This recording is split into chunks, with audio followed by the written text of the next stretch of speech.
Good afternoon, everybody. We're just going to give it a minute or so and let everybody get joined up, and then we'll begin shortly.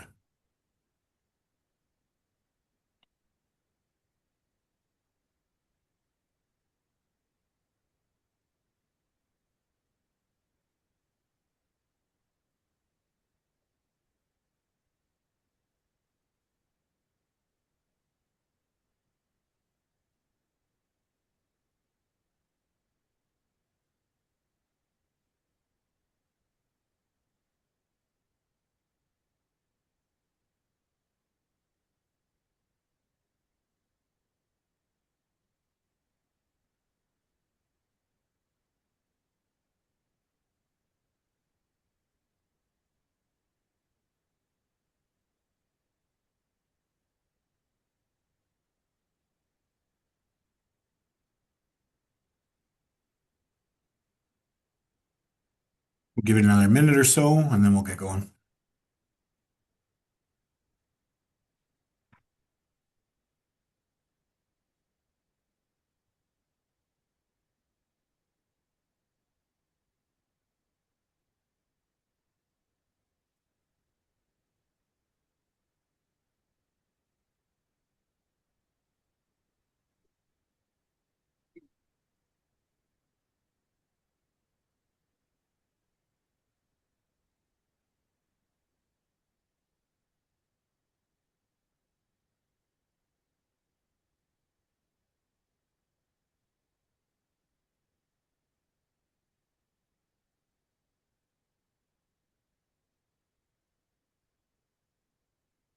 Okay. Well, I think we're going to get started. Good afternoon, everybody. Thanks for joining us today. My name is Zach Zylkowski. I'm the Vice President of Municipal Affairs here at Alberta Council, and I'm joined today by Darcy Vane, who is our new head of Economic Development Program that we're launching at Alberta Council. And we're going to start a webinar today about when ambition outruns capacity. So thanks for everybody again for joining. If you have any questions, feel free to throw them in the chat, and I'll kind of be keeping an eye on them and present them to Darcy as we kind of go through the slide deck.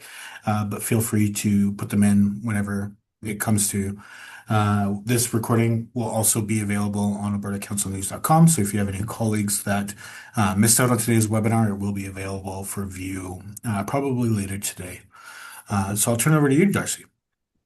Great, thanks, Zach. So today, yes, exactly. We're chatting about strategy and implementation challenges in Alberta municipal economic development, captioned very nicely when ambition outruns capacity. And really, this is meant to be a practical guide for CAOs, senior admin, and economic development staff officers navigating the Alberta municipal context. As a way of background, I spent 3.5 years working in economic development as a director of market strategy for Edmonton Economic Development Corporation. Prior to that, I served a few years as a management consultant with a big four accounting firm. Post EDC, I ended up back as a managing partner for a corporate strategy firm, providing overall corporate strategy to private sector or private companies, public sector companies, as well as the public sector, worked with municipalities, agencies, and even federal departments there. Recently came on board here with Alberta Council to head up this program. We're excited to launch it and provide you with some insight on what happens when ambition outruns capacity, although I'm sure many of you already have a pretty good understanding of what might happen.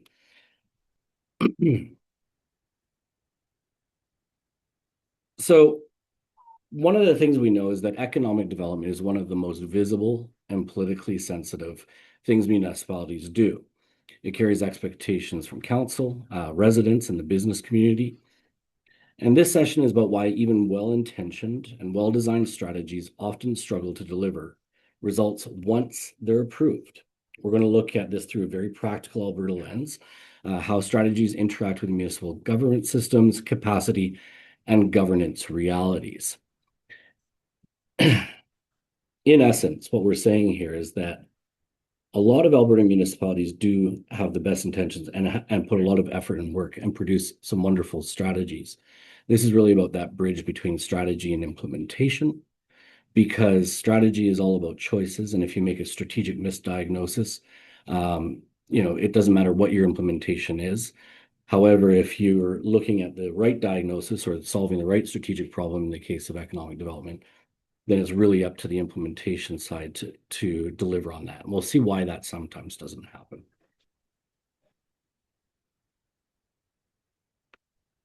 So strategy does not equal implementation. And really, this is the core challenge, is that most economic development strategies are well-researched and approved. Yet many stall within about that first 12 to 24 months. And I wonder why this is. And it's really in terms of actually the implementation design, not the strategic intent that goes behind it. Because most municipalities do not lack strategy. In fact, most Albertan municipalities are very good at planning. Strategies are often supported by strong data, community engagement, and professional consultants. Council approves them with optimism and good intent. But adoption is not delivery. Implementation requires a very, very different skill set: sequencing, decision-making clarity, capacity management across a broad range of departments, and adaptability. When strategies stall, it's usually because these implementation elements were never fully designed from the very, very beginning.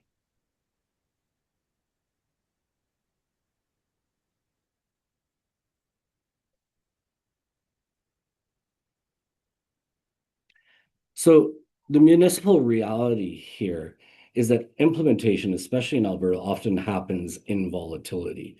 We're subject to these boom bust cycles, the funding uncertainty, and leadership turnover that often happens because the plans that are made are between 5 and 10 years out. We have political changes at the top. So basically what we're saying here is that Alberta municipalities operate in constant change. Energy markets fluctuate, grants appear and disappear, provincial priorities shift, elections also reset leadership. The strategies are often written during relatively stable times or optimistic moments, but implementation unfolds under pressure. If a strategy assumes stable funding, consistent staffing, and uninterrupted political focus, it's already at risk. The challenge isn't volatility, it's pretending that it won't happen.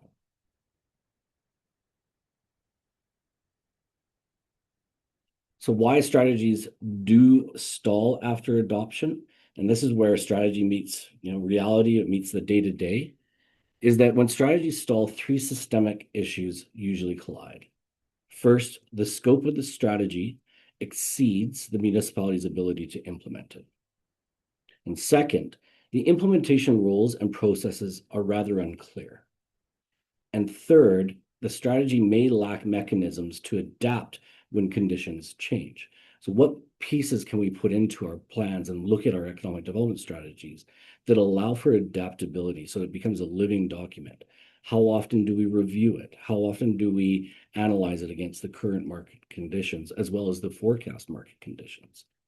None of these failures, though, are from a lack of effort or intent. They are fundamentally design problems.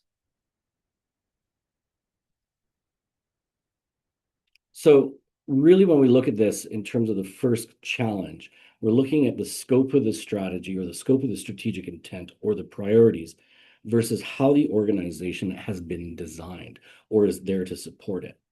So many strategies assume municipalities function like integrated corporations. In reality, municipal systems are often siloed, committee-driven, and governed by formal processes. For example, a strategy may assume that planning approvals, infrastructure investments, and economic development initiatives move together, but they often operate on different timelines and decision paths. In Alberta, this is exactly and especially evident in attraction strategies that require service land, fast approvals, and coordinated investment without changing how decisions are actually made. When organizational design doesn't match strategy scope, implementation will slow immediately. So as an example, if we look at this here, we're talking about one municipality. Let's expand that across a region and take in all these different players that are involved here, the different infrastructure, the various planning approvals that vary from community to community. And if we've developed a regional attraction strategy without aligning planning and engineering of all these different areas, it would be very difficult to execute land decisions and therefore make the property or the land in this regard very investable.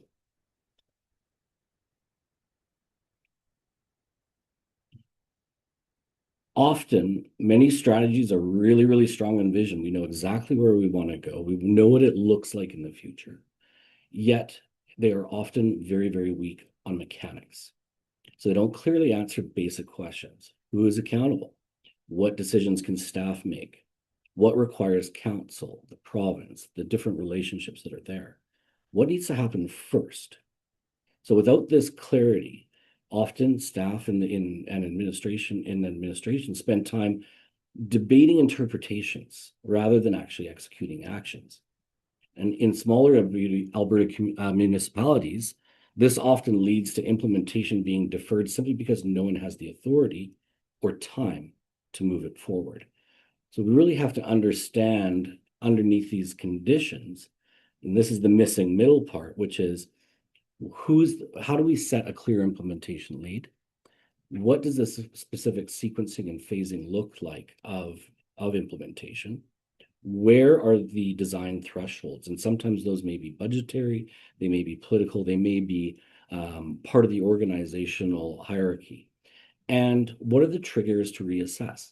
This is the point I was making earlier. When do we review this and actually treat them as living documents? When something shifts in the organization, what happens when we have external threats or opportunities that show up?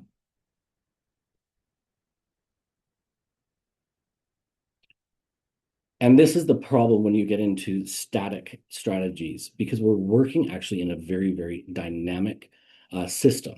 So a lot of the times these are, built over 5 or 10 years, and they're designed once and they're just expected to last this amount of time.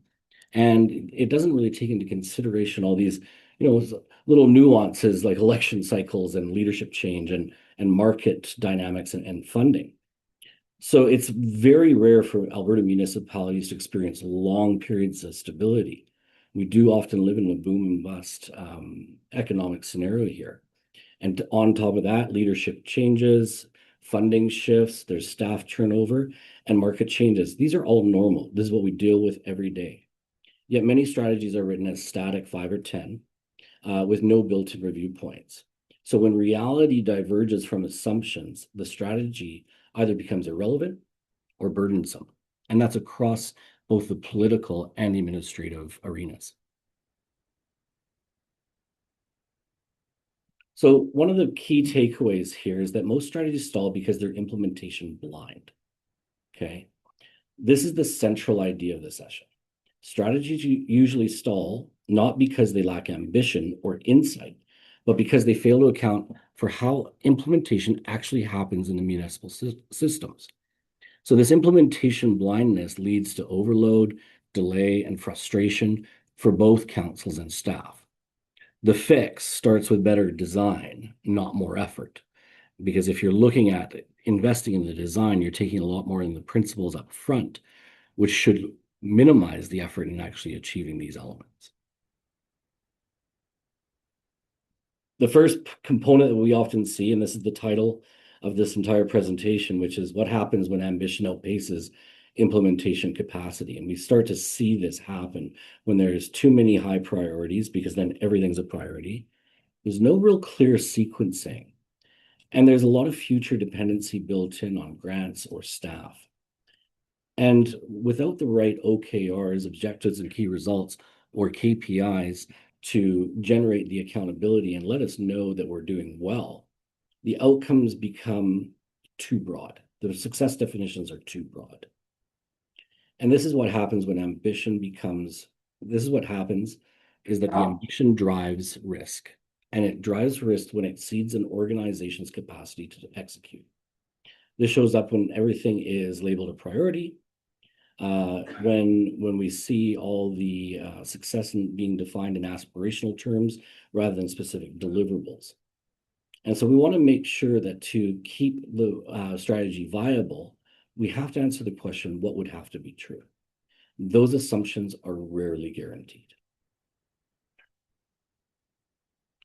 So if we want to have a look at this from a diagnostic lens, and this is going to be part of the next steps and one of the takeaways I'd recommend for you to have a look at, which is what happens in this example, ambition versus reality. We've got 5 sector priorities: agriculture, energy, tourism, technology, manufacturing. We got one EDO, a single economic development officer for all these sectors. And on top of that, we don't have the land really ready. So there's no phasing or prioritization. So how do we get these in the right direction when all the sectors are treated as equally urgent? So then what we have to look at is, okay, given the volatility that we're having, what happens if capacity shrinks? Which actions are going to stop? And if you can't answer these clearly, your strategy has encountered the implementation reality. So consider a common Alberta scenario that we see here. Each priority makes sense on its own. The problem is volume and timing. And when everything moves at once, nothing really moves all that well. It's kind of like the analogy that I give is if you're running with a cup and it's 100% full of water, it's not very long before you start spilling whatever liquid you're in there. But if you've got water in there, it's going to spill very quickly at 100%. So what does it look like at 50%, 60%, 70%? And we treat that water as capacity. How high up can we go before we start producing our own internal risks in execution? So when we look at this from a leadership standpoint, and how do we stress test these strategies when we're looking at them? And what a strategy really is it's a choice. It's a choice specifically about what you're going to do, but it's also a very, very specific choice about what you're not going to do. So how do we stress test strategy? Well, we can look at this within a few questions. Who owns each action? What happens first? And what depends on what? And critically, what authority? How far down are staff empowered to adapt if conditions change? And these questions will really help distinguish ambition from execution readiness. So there is certainly a word that's going around both in the corporate circles where I spend a lot of time as well as in government, and this whole idea of right size. But what does a right size strategy really mean within the context of economic development is that it's designed for execution, not just approval. Okay, it doesn't mean less ambition, lower expectations, reduced vision, or settling for mediocrity. It does mean that the strategy is built around real constraints. We understand the arena that we're operating in. There's an honest assessment of capacity, current capacity, and what would have to be true in order to execute this at a later date capacity question. It does have clear implementation pathways, often very cross-functional, if not cross-system, across the entire ecosystem. And it has to be achievable within the existing systems because you're looking for growth, which will fund future growth, which allows you to invest back into the community, and the growth pattern continues. It's about, in essence, coming down with the idea of right sizing is really about discipline. It's about doing the right things at the right time, and it's about focus. So when we look at the core characteristics of a right size strategy, what we're going to see is that there are fewer priorities and clear execution logic. Often they embed ownership and authority directly into the strategy. In Alberta municipalities, this often means starting with business retention, development readiness, and 1 or 2 focus initiatives rather than broad sector coverage. And the progress against this is what builds credibility with your stakeholders.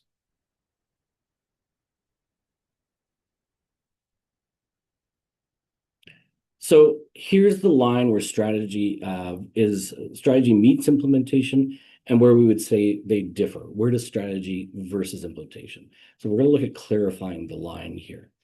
So strategy, as we can see, it just defines the direction and vision. It specifies the desired outcomes in a very, very specific format. And it demonstrates a commitment to certain priority areas. Where the bridge here is into implementation is implementation should define how the work happens, roles, timelines, decisions, and measures. And when these are blurred, accountability weakens and execution slows. So we really have to have that clear separation to strengthen both council oversight and administrative delivery. The two need to work hand in hand.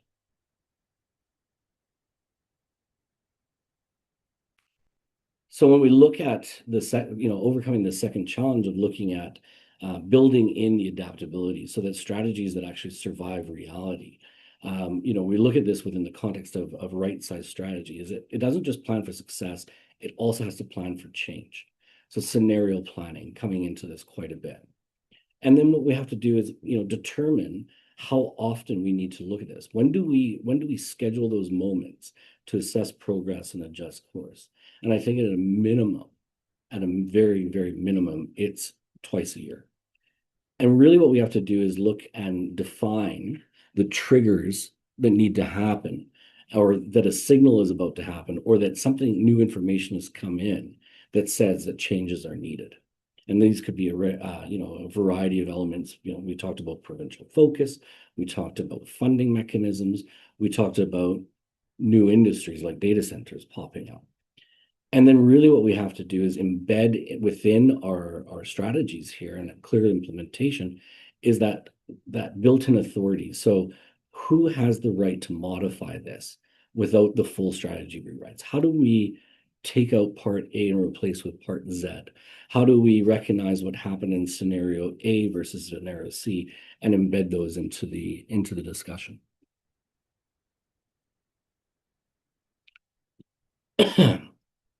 And this really needs to start at the top.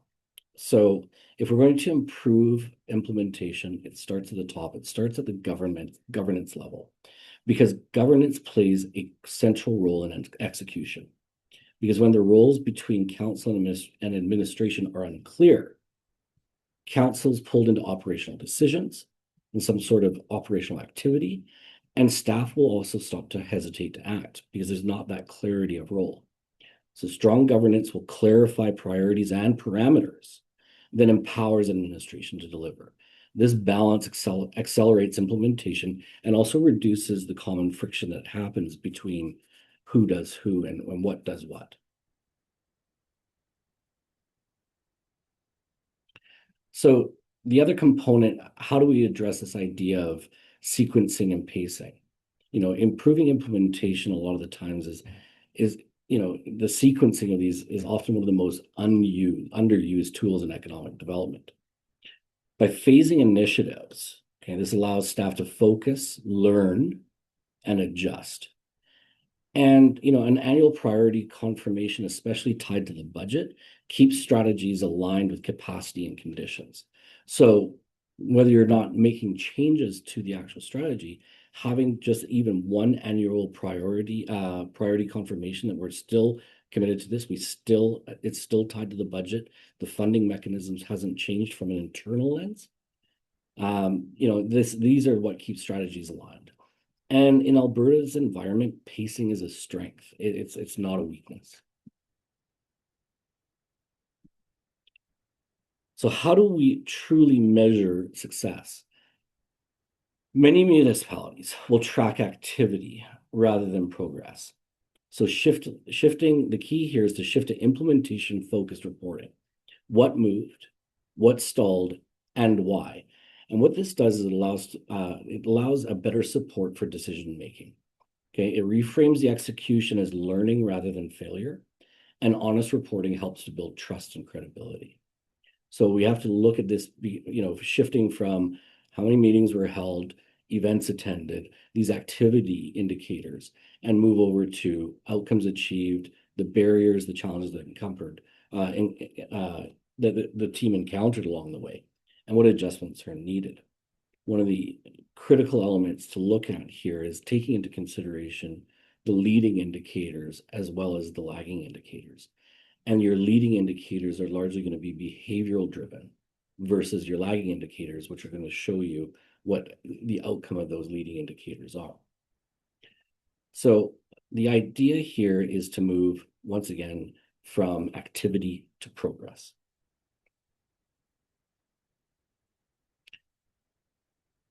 Strategies that succeed are designed for constraint, not perfection. Okay. This is the key message here that we want to really enforce. They anticipate change, they align ambition with capacity, and provide clear execution pathways. Right sizing is a leadership discipline that protects both results and people. This is the whole idea of coming back to strategies about choices. What you choose to do is equally important as what you choose not to do and why. So really what we have to look at is beautiful plans that can't be executed serve no one. We know that, so we can't just have the report sitting on the shelf. Understanding that right sizing is a strategic discipline and that we can that municipalities and organizations here in Alberta, the success comes from designing for constraint and change, taking those all into consideration. So where do we go from here?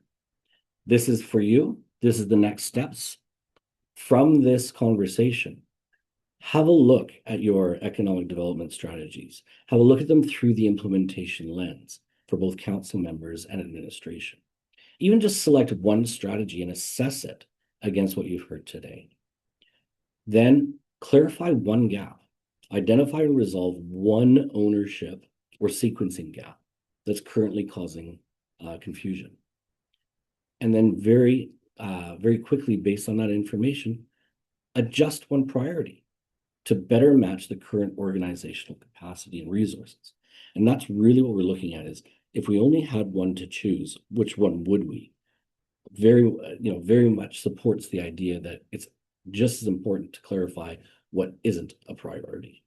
Small, concrete actions, start with one improvement, build from there. Awesome. Thank you, Darcy. That's really great information. If anybody has any questions for Darcy, feel free to put them in the chat. We do have one question about how do you right size economic development in a small town? Seems to be multiple committees overlapping. Yeah, so that is, we're comes right back down to the governance piece, which is really clearly outlining the roles and responsibilities. Which committee is doing what? Who's responsible operational? Who's responsible political? Who's holding the relationships that help to execute that? Especially in a smaller municipality, it might be looking at what does it look like from a regional standpoint rather than just going at this alone. But right sizing in that context would be getting very clear on what each committee is responsible for from both a strategic and an operational or an implementation plan, and what are the specific outcomes, okay, the progress or the achievements that each one of those committees is responsible for. I think it's also about being strategic as to what kind of businesses you're looking to attract, right? Not every community in the province is going to be, the right fit for something like a data center. 100%. Okay. 100%. There's, we have geography, doing an audit of the geographical assets, the cultural assets, the recreational assets, and really understanding the community and the municipality from a multi-sector view should help identify those areas where the community can really truly compete to win, not necessarily just compete, but compete to win.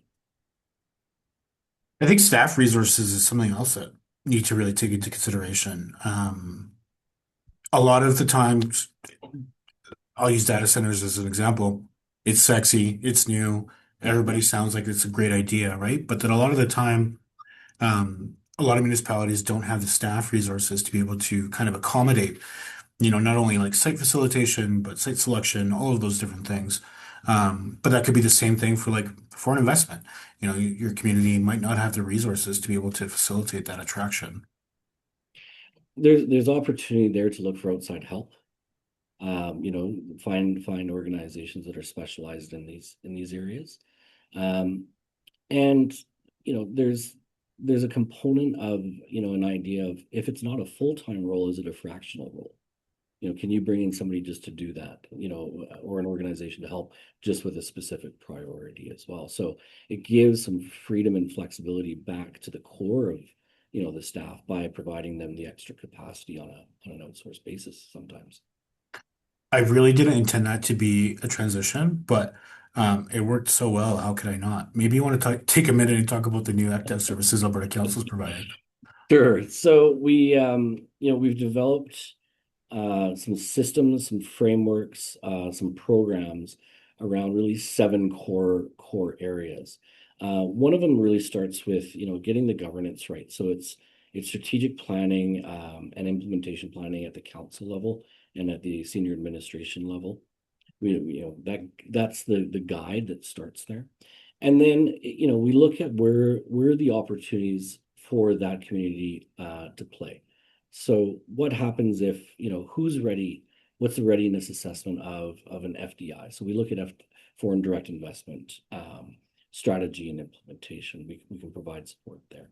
We look at the easy win, which is some of the best assets are within your community already, and providing them with the opportunity for business expansion and retention opportunities is another service that we provide. We look at tourism strategy and asset development.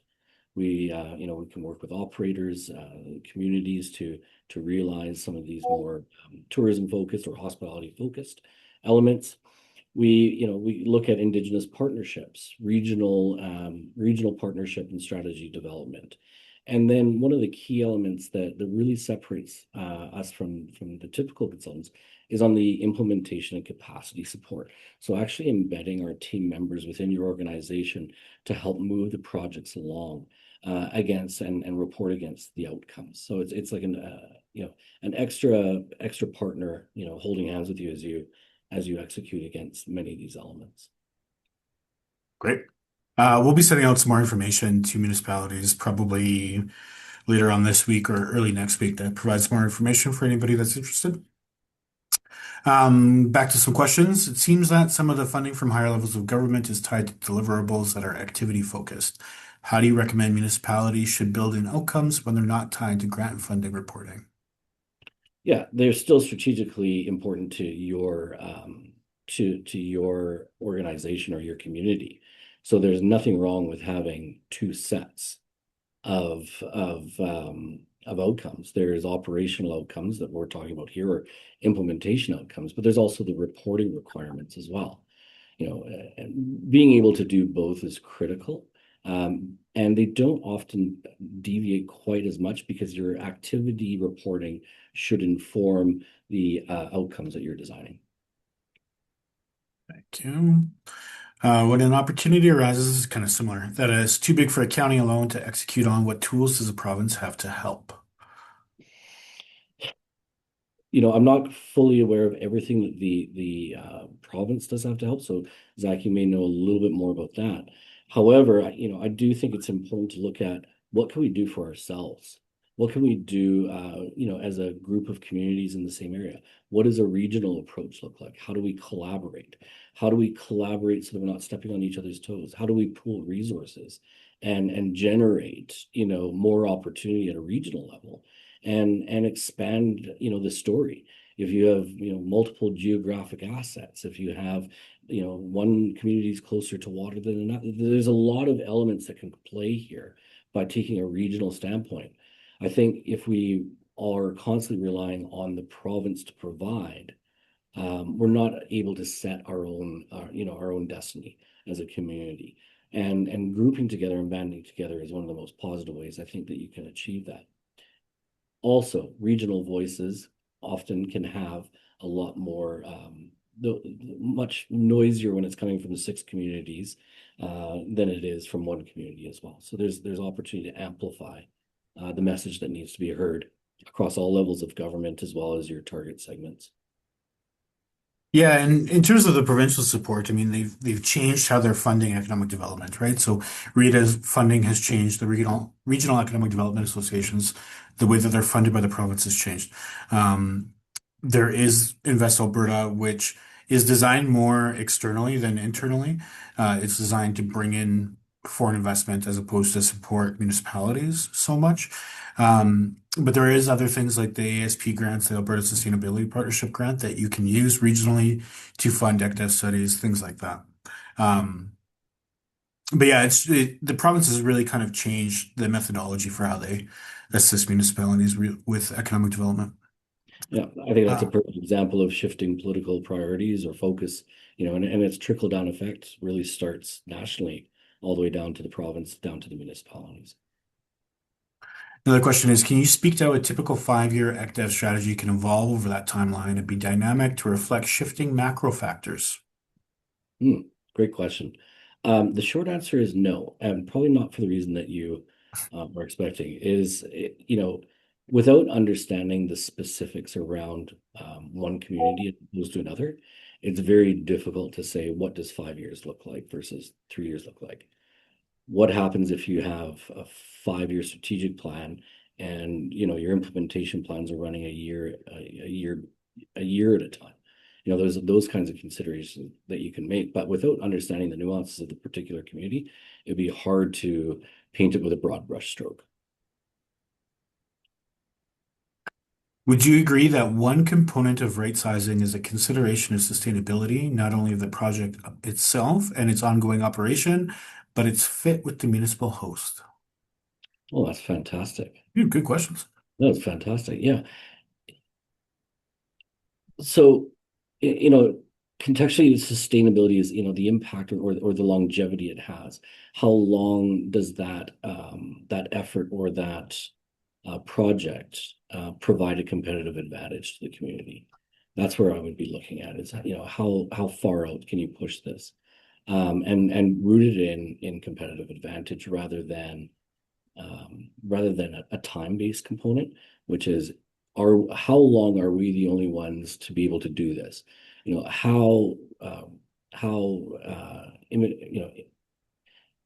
Who can copy us, in the fastest amount of time? So, there's two ways to look at sustainability: is the sustainability for the community, and then the sustainability, the competitive advantage they have in doing economic development.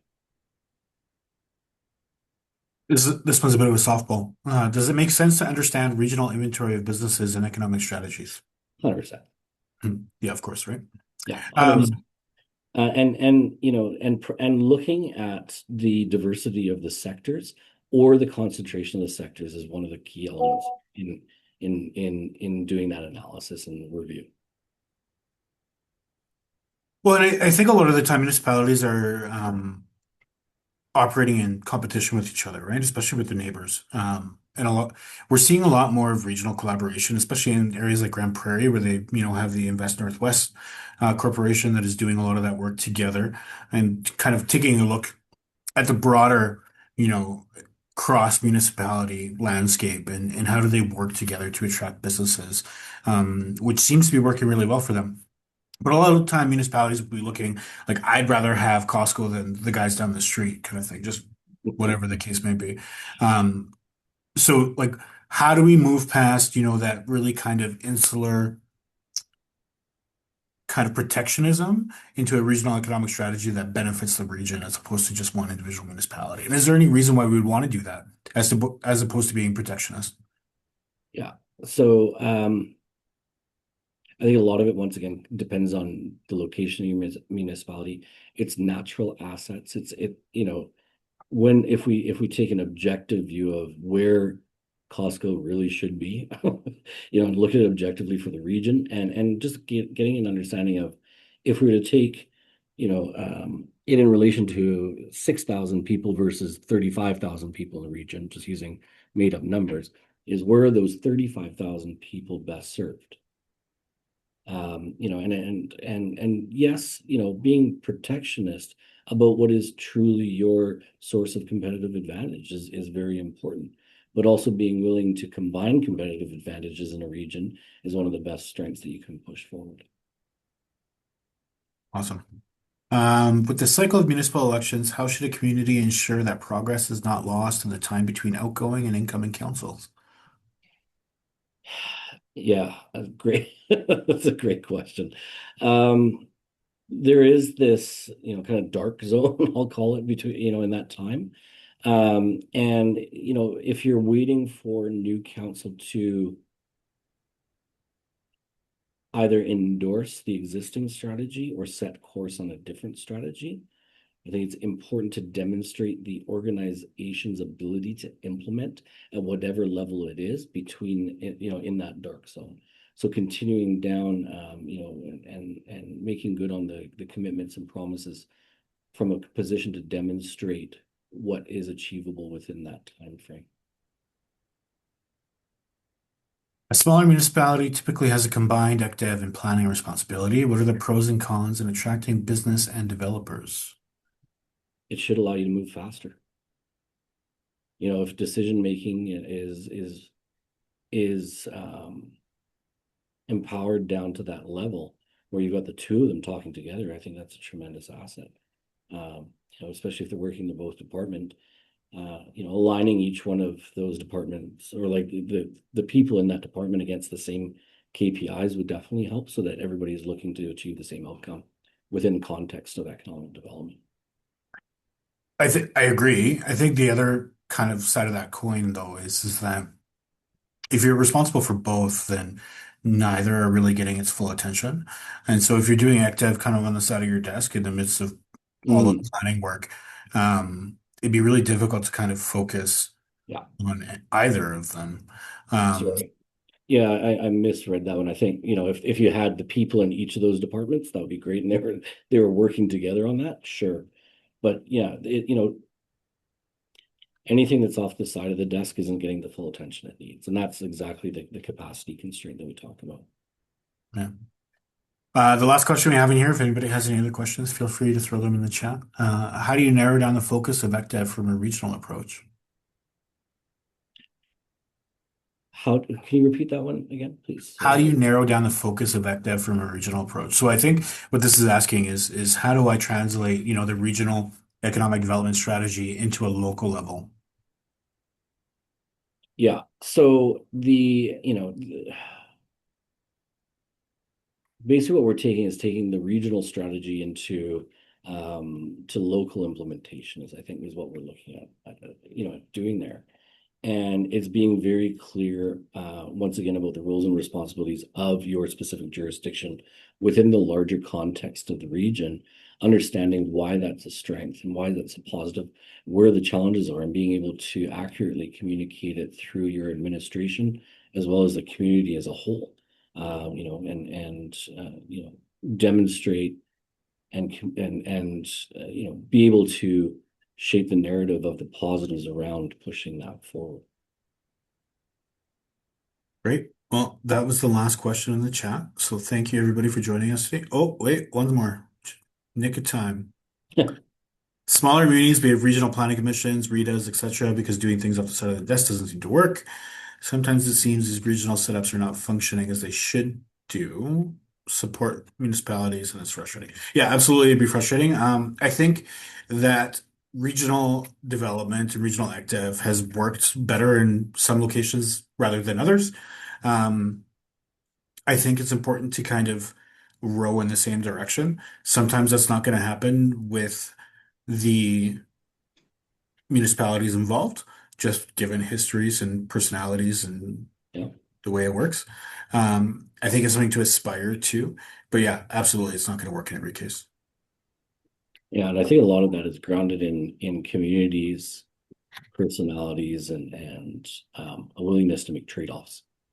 And the trade-off that you make in year one, may come back to benefit you more and more than, in year four. It's about taking that long view of what am I, if I have to give something up, or if I have to choose another priority over my priority, where's the trade-off? What else would I be looking at doing and achieving at that time?